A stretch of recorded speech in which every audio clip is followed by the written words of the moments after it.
Well, the migratory Sandhill crane makes a stop in the valley. One rancher says it looks like the bird is finding less room to rest before completing their journey. Channel 5's Kristen von Preissing reports. It's a season of firsts in this part of Cameron County. The Sandhill cranes have landed here. The loud, large birds stick together. Their migration brought them to graze what they could find in this field, while the rest of the area east of Rio Hondo keeps developing. Mary Jo Bagado says it's the first time she's ever seen Sandhill cranes on her property. To her, it's a surprise result of her work. Bagado's worked this land for 25 years. There he is, right there. She points out an alligator. As the years go by, she says more species are settling in this land. Bagado continues building up the native habitat. This season, she's seen 2 species on her land. This December, a cane toad. There's this giant, I thought frog, toad, I didn't know what it was. And now, the Sandhill cranes.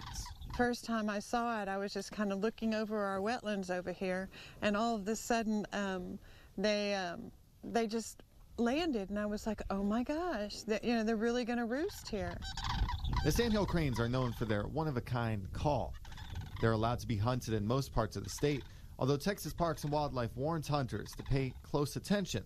The Sandhill crane travels with the endangered whooping crane. Most of our cranes are coming from kind of Canada area and in the Midwest, and that's where they're coming from for their breeding season. But in North Texas, you'll actually find some Sandhill cranes that come from Siberia. Bagado is happy to see the cranes here, but it also makes her worry. They're losing habitat. That's what I'm thinking. Out of necessity, they're coming here. And maybe their numbers are having to find other places to roost because other places are being developed. It's not a scientific guess. It's her sense, taking into account her years of watching. You can only guess, but it's a pretty good guess. When you haven't had them for 20-odd years and then, in the 24th year they show up. She says the new species are welcome. She hopes they prosper. Kristen von Preissing, Channel 5 News, off the beaten path, east of Rio Hondo.